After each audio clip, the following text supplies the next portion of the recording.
Olá meus caros, estamos aqui novamente para concluir nosso conteúdo de funções inorgânicas. E hoje nós vamos falar sobre óxidos, teoria de Bronsted-Lowry e teoria de Lewis, certo? Para começar, o conceito de óxido. Ele é um composto binário, ou seja, ele tem dois elementos. E dos dois elementos, o oxigênio tem que ser o mais eletronegativo.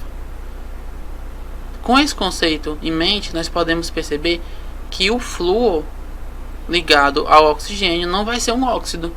Por quê? Porque o flúor é mais eletronegativo que o oxigênio. E para ser um óxido, o oxigênio tem que ser o mais eletronegativo dos dois elementos. Certo? Nós vamos agora para uma classificação dos óxidos, falar das classes de óxidos e como que elas se comportam. Primeiro a gente tem o óxido ácido, que ele é formado apenas por ametais, ou seja, família 1 e família 2 não formam óxidos ácidos, e ligados ao oxigênio, claro, porque é um óxido.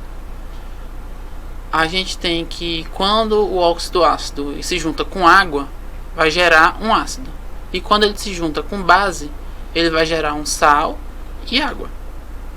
Exemplos: temos o SO3 mais água, que vai gerar o ácido sulfúrico. E também temos o SO3 com a soda cáustica, com NaOH, que vai gerar sulfato de sódio, mais água. E temos também a definição de anidrido. Ele também pode ser chamado de anidrido. Por quê? Anidrido vai ser o resultado da extração de uma molécula de água de um ácido que tem oxigênio, de um oxiácido. A exemplo, a gente tem o H2CO3, o ácido carbônico. Quando a gente tira uma molécula de água, a gente fica só com o ácido carbônico, certo? Que é o dióxido de carbono, que também vai ser conhecido agora por vocês como anidrido carbônico, que é esse óxido ácido. Tudo bem? Óxidos básicos são formados por metais ligados ao oxigênio, ou seja, vai ter componentes da família 1 e da família 2, certo? Quando a gente tem um óxido básico e água, vai gerar uma base. Quando a gente tem um óxido básico e um ácido, vai gerar um sal e água. Então a gente tem o óxido de sódio, certo? Ali o Na2O, mais uma água, que vai gerar duas moléculas de hidróxido de sódio. E a gente tem esse mesmo óxido com duas moléculas de ácido clorídrico, que vai gerar duas moléculas de NaCl mais água. Também temos o óxido neutro, que ele não vai reagir com água, com ácido ou com base. Os mais importantes dentre estes são o monóxido de carbono, monóxido de nitrogênio e o óxido de nitrogênio, certo? Classificação de dióxidos anfóteros. Quem são anfóteros? Eles são formados por elementos de eletronegatividade intermediária. São aqueles elementos que estão no meio da tabela, geralmente elementos de transição, certo? Eles vão apresentar tanto o caráter ácido quanto o caráter básico. A exemplo, a gente tem aí o zinco, certo? Primeiro a gente vai ver que óxido anfótero mais um ácido forte, um ácido que se dissocia completamente em água, vai formar um sal e água. E o ácido anfótero com uma base forte também vai formar sal e água. Exemplo: óxido de zinco mais ácido sulfúrico vai formar sulfato de zinco mais água. Óxido de zinco mais hidróxido de sódio vai formar esse sal Na2NO2 mais água. E nós também temos óxidos duplos.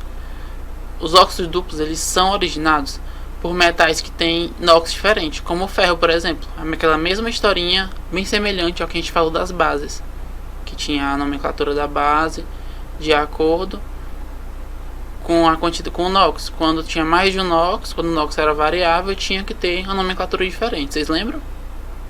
Se não lembram, dá uma revisadinha já. Voltem na outra aula para trazer esse conceito, tá? Então a gente tem aqui Fe3O4, FeO e Fe2O3. A gente vê que ele tem estado de oxidação 2+ e 3+, certo? Do mesmo jeito para o chumbo e para o manganês.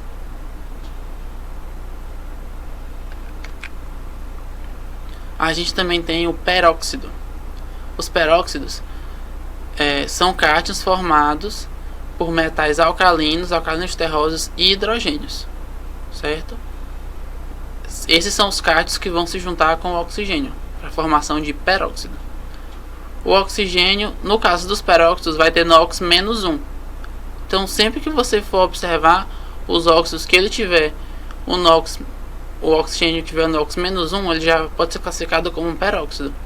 Para metais alcalinos e hidrogênio, a gente tem os exemplos do peróxido de hidrogênio, que é muito utilizado, o H2O2 e aquela água oxigenada. Vocês lembram daquela oxigenada que as pessoas usam para descolorir pelo e às vezes também para fazer desinfecção de ferimentos? Aquela que vende, que tem vários tipos, de 10 volumes, 20, 30, 40 e assim por diante. Certo? A gente tem também o Na2O2, vai ser o peróxido de sódio, e o Li2O2, que é o peróxido de lítio. Tá bem? Para alcalinos terrosos, a gente vai ter o peróxido de magnésio, o peróxido de cálcio e o de bário. Aí quando a gente reage um peróxido com água, a gente vai ter uma base e água oxigenada. Então a gente vai ter Na2O2 mais duas águas, a gente vai ter 2 hidróxido de sódio mais uma molécula de peróxido de hidrogênio, que é a água oxigenada. Quando a gente tem peróxido mais ácido, a gente vai formar sal e água oxigenada. Então, se a gente tem um peróxido de sódio mais HCl, a gente vai formar duas moléculas de NaCl mais peróxido de hidrogênio.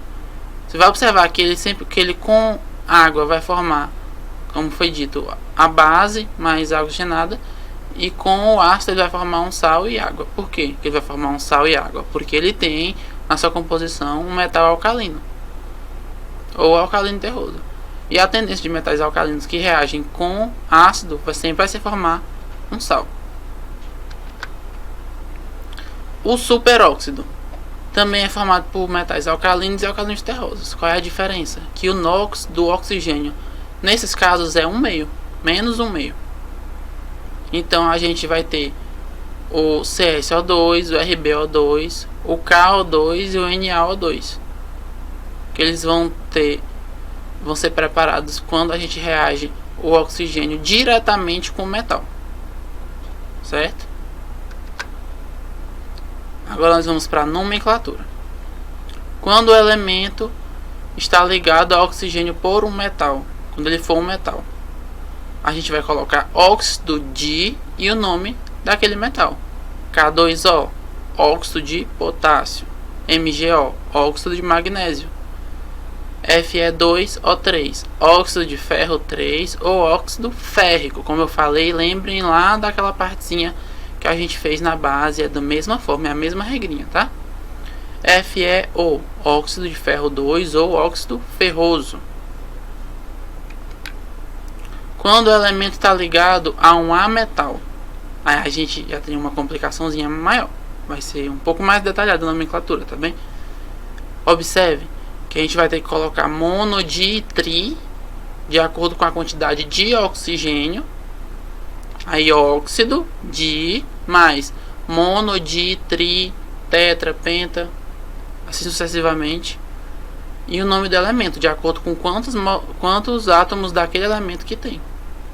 Exemplo, N2O, monóxido de dinitrogênio. Por quê? Monóxido, porque tem só um oxigênio. De dinitrogênio, porque a gente tem 2 nitrogênios. CO, monóxido de carbono, somente carbono. Por quê? Porque só tem um carbono e um oxigênio. P2O5, pentóxido, porque temos 5 oxigênios, de difósforo, porque temos 2 fósforos, e 2O7, heptóxido de diiodo. Por quê? Heptóxido, porque temos 7 oxigênios e 2 iodos, por isso diiodo. Agora nós vamos ver alguns óxidos e suas aplicações, certo? Como eu já falei, o peróxido de hidrogênio é muito utilizado para desinfecção de ferimentos, certo? E também, como já foi citado, vocês podem ver isso no seu dia a dia, que sempre vai ter em salão de beleza, as pessoas que usam para descolorir pelos do corpo, ou até mesmo o cabelo, para poder colocar uma nova coloração, sempre vão utilizar ali o peróxido de hidrogênio juntamente com a amônia. Alguns óxidos... Ai, volta. Para. De novo, a partir daqui. O dióxido de carbono, CO2, ele é muito utilizado na composição de extintores de incêndio, justamente porque ele vai sufocar aquele oxigênio que está alimentando o fogo, e aí o fogo vai se apagar. E ele também é utilizado como gelo seco, a sua forma sólida, aquele gelo que vai virar fumaça, mas que não vai ser nada úmido, que não vai ser exatamente uma névoa, vai ser uma névoa que não tem umidade. E ele também intensifica a chuva ácida. Nós vamos falar daqui a pouco sobre ela. Quando ele sobe e entra em contato com a água das nuvens, ele vai formar o ácido carbônico e vai intensificar a chuva ácida. A ocorrência dele, no caso do CO2, que vai gerar esse ácido carbônico, vão ser em ambientes não poluídos, e a chuva que ele vai causar não tem raios, tem uma mínima quantidade de raios. Já o dióxido de nitrogênio, NO2, ele vai ser geralmente proveniente da poluição de carros, certo? De carros, de automóveis. E a chuva ácida, que ele também vai ajudar a fazer por causa do ácido nítrico, vai ser em ambientes não poluídos também, e vai ter raios, já vai ter descargas elétricas na chuva quando tiver uma propensão maior de NO2. E ela ainda consegue formar ozônio em baixas altitudes. Monóxido de carbono, CO. Vocês devem ter algum conhecimento sobre... Apareceu em vários filmes, tem situações em que as pessoas tentam cometer homicídios ou suicídios tampando o escapamento do carro e ligando o carro. Por quê? Porque aquele carro, ele não vai gerar só CO2, ele também vai gerar CO. O CO ele é gerado quando a queima do combustível ela não é completa. Então vai gerar o monóxido de carbono além do dióxido de carbono. Certo? Por que as pessoas fazem isso? De tentar, nos filmes aparece bastante isso, de tentar matar outra pessoa ou tentar se matar tampando o escapamento do carro e ligando o carro. Porque o carro vai ficar cheio de monóxido de carbono, e aquele monóxido de carbono ele é tóxico. Ele não vai chegar, ele não vai asfixiar a pessoa como o CO2. O problema do CO2 é que ele asfixia. O problema do CO é que ele vai se ligar no ferro das hemácias do sangue, produzindo a carboxihemoglobina. E a partir daquele momento a pessoa não vai mais conseguir respirar, não por asfixia, mas porque as suas hemácias não vão mais estar captando oxigênio. Dióxido de enxofre, SO2, ele é advindo de poluição de chaminés, geralmente de indústrias, e ele também vai causar chuvas ácidas em ambientes poluídos. O óxido de cálcio é a cal virgem, é aquela cal que ela é utilizada, vai ser extraído, vai ser triturado, vai ser utilizado para produção de tintas. O monóxido de dinitrogênio, N2O, ele é utilizado como anestésico para cirurgias e exames. O tetróxido de ferro, Fe3O4, é conhecido também como magnetita. É um mineral que ele é um ímã natural, muito forte. E o óxido de alumínio, a L2O3, é o principal componente de várias joias preciosas, o rubi, a safira e a esmeralda, por exemplo. Mas aí vocês me perguntam, professor, como que eles são compostos pelo mesmo mineral e eles têm cores diferentes? As cores das joias, as cores das pedras preciosas, por incrível que pareça, são advindas de impurezas, certo? Então a gente tem uma impureza que vai causar uma cor avermelhada, uma azulada e uma esverdeada. Impurezas de outros metais, como crômio, como cobalto, certo? Temos também o dióxido de silício, conhecido como sílica, o SiO2, que é o principal componente da areia, e ele é a principal matéria-prima para a obtenção de vidro. Como é que isso ocorre? Ele é exposto a uma temperatura muito alta, a areia é exposta a uma temperatura muito alta, e depois ela é resfriada também muito rapidamente. O que acontece? Aquele cristal de sílica que era altamente organizado vai adquirir uma forma amorfa. O que é amorfo? É quando o cristal não tem organização, não tem uma estrutura organizada, certo? E a partir daquele momento ele vai poder ser moldado. Ele vira um líquido, como se fosse um líquido, é um fluido. O vidro, para quem não sabe, é um fluido. Vocês já observaram que depois de muitos anos as janelas e portas de vidro têm a base delas, a parte de baixo, mais espessa, um pouco mais grossa do que a parte de cima? É porque o vidro, ele é um fluido, ele ainda é um líquido altamente viscoso, e por conta disso ele demora muito tempo para escorrer. Sua viscosidade é muito alta, mas ele não é um sólido. Ele aparenta ser um sólido, mas ele é um fluido altamente viscoso. Alguns problemas ambientais que a gente tem decorrente de alguns óxidos. Chuva ácida, como eu já falei. A gente tem que o NO2, o SO2, o SO3, o CO2, eles sobem, eles são liberados pela poluição. E o que eles fazem? Eles vão se juntar com a água nas nuvens e vão produzir seus respectivos ácidos. E assim, quando ocorrer a chuva, a água vai estar com caráter muito ácido, podendo corroer monumentos, podendo intensificar a acidez do solo, intensificar a acidez do ambiente em geral, da água, matando os animais, afetando aquele habitat. E também temos a intensificação do efeito estufa. O efeito estufa, ele é um efeito natural da Terra, tá? Onde a gente tem a atmosfera, que já tem alguns gases na atmosfera, e a gente recebe essa irradiação de calor do Sol.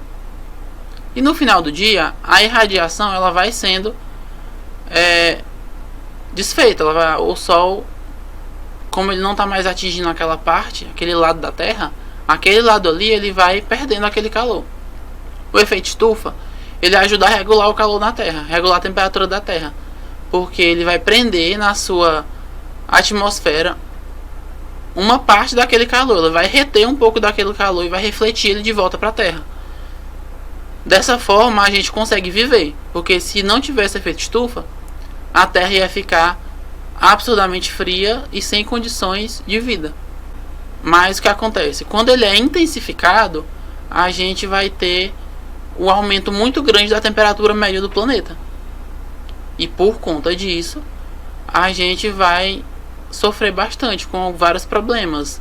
Descongelamento das geleiras, alteração também em vários ambientes, em vários habitats de vários animais, e causa várias distorções. Como é que ele é intensificado? Esses gases são os gases que já naturalmente seguram essa temperatura, mas como a emissão de gases ultimamente é muito alta, por causa, desde a Revolução Industrial começou a ser muito mais alta, Então a gente vai ter uma intensificação também dessa retenção de calor. E a temperatura média do planeta vai subindo. E isso não é tão bom para o mundo, certo? E é uma coisa que também é causada por esses óxidos. Agora nós vamos falar da teoria de Bronsted-Lowry. Diferente de Arrhenius, Bronsted diz que um ácido para ele é uma substância que vai ter tendência de doar prótons. Esses prótons são H+, certo? É o próton de hidrogênio.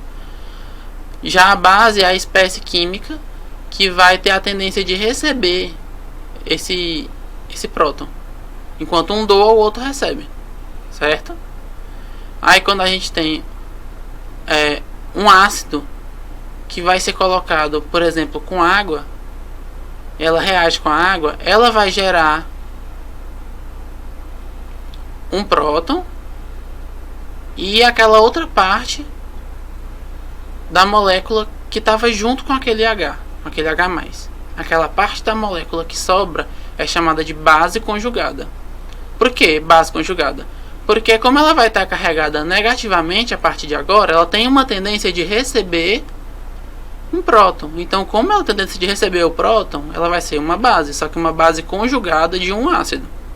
Da mesma forma, a base, quando dissociada, vai a base, quando ela somada, ao H+, ela vai formar um ácido conjugado, porque ela tinha uma carga e ela se juntou com o próton. E agora ela vai ter tendência, não vai ter mais tendência de receber o próton, ela vai ter tendência de doar aquele próton. Por isso que ela vai ser agora um ácido conjugado.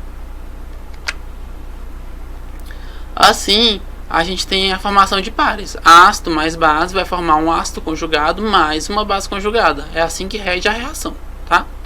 Temos 3HCl aquoso mais 3OH-, um ácido mais uma base, certo?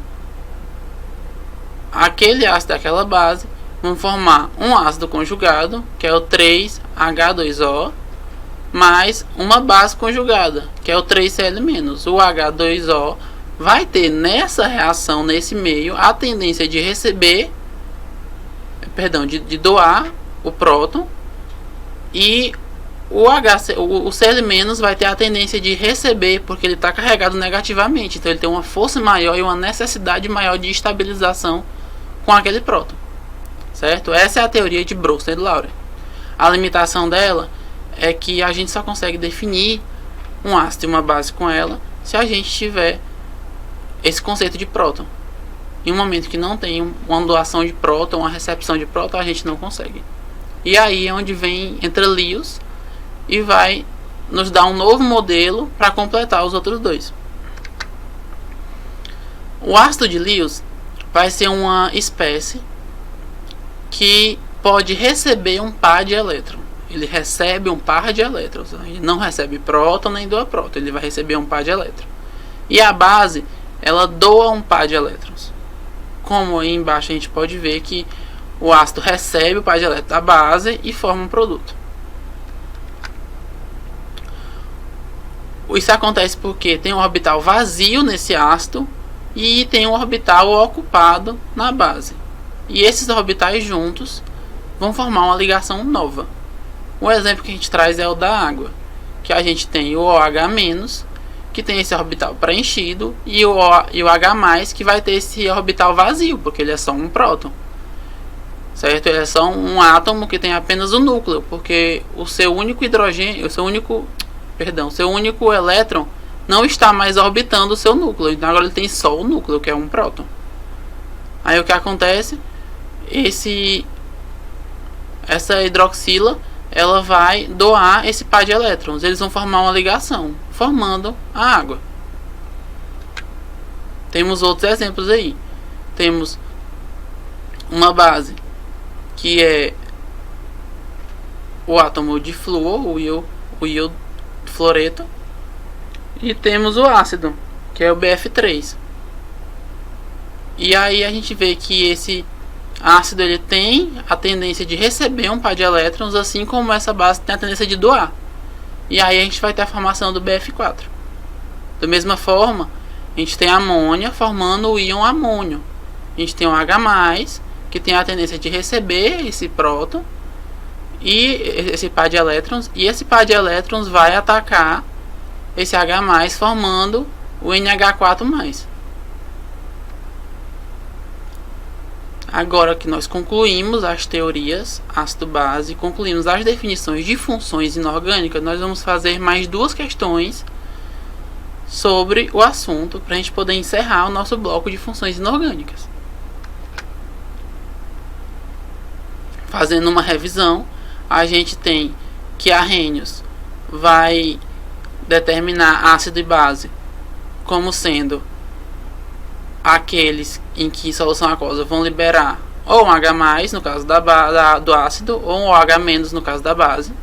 Bronsted-Lawrence, o ácido, ele vai doar o próton e a base vai receber o próton.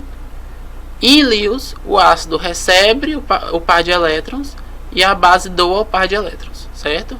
No caso dos sais, eles são advindos de uma neutralização de um ácido com a base, e os óxidos são formados por o oxigênio e um elemento, sendo que o oxigênio vai ser o mais eletronegativo.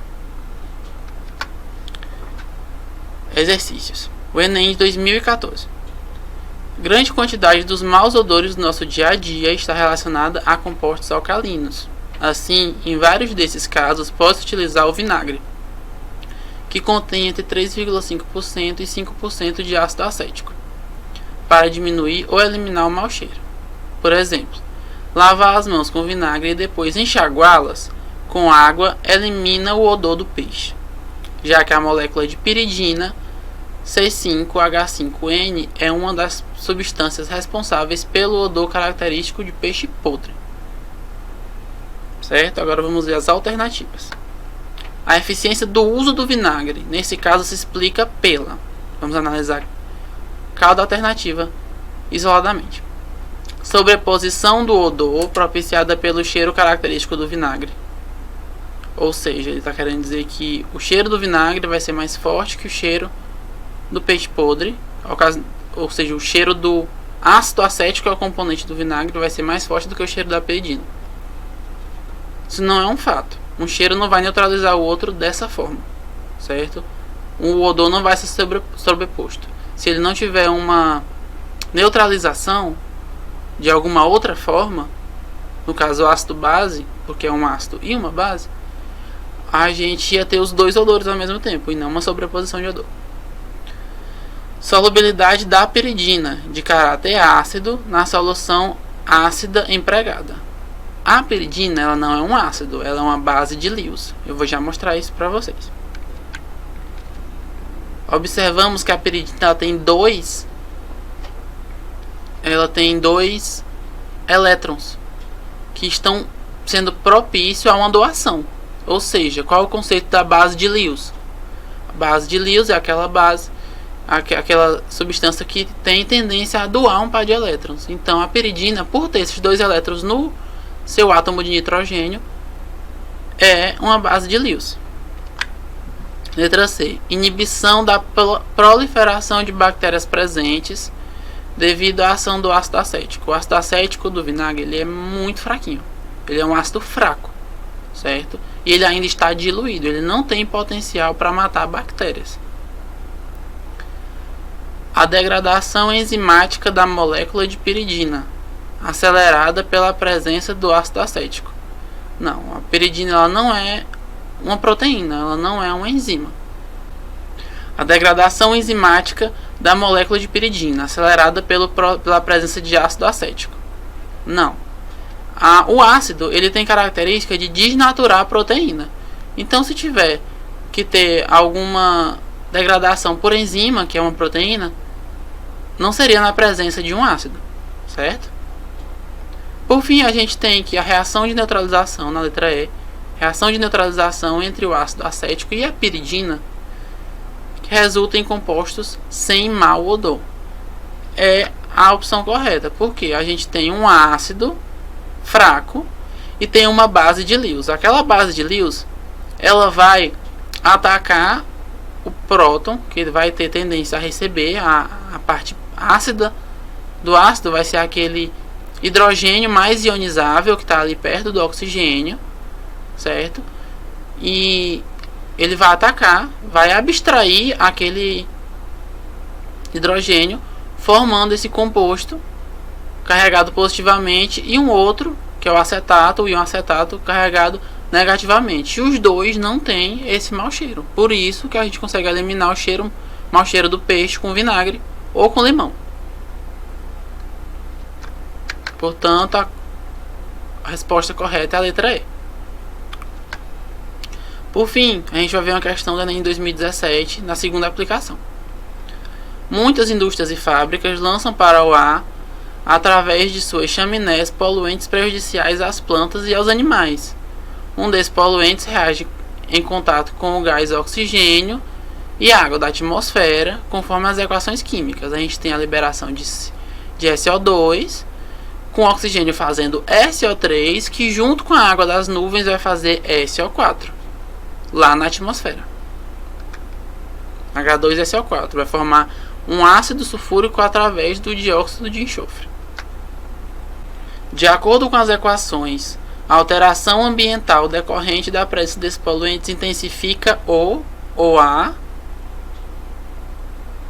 E aí a gente tem todas as alternativas de formação de chuva ácida, surgimento de ilha de calor, redução da camada de ozônio, ocorrência de inversão térmica, emissão de gases do efeito estufa.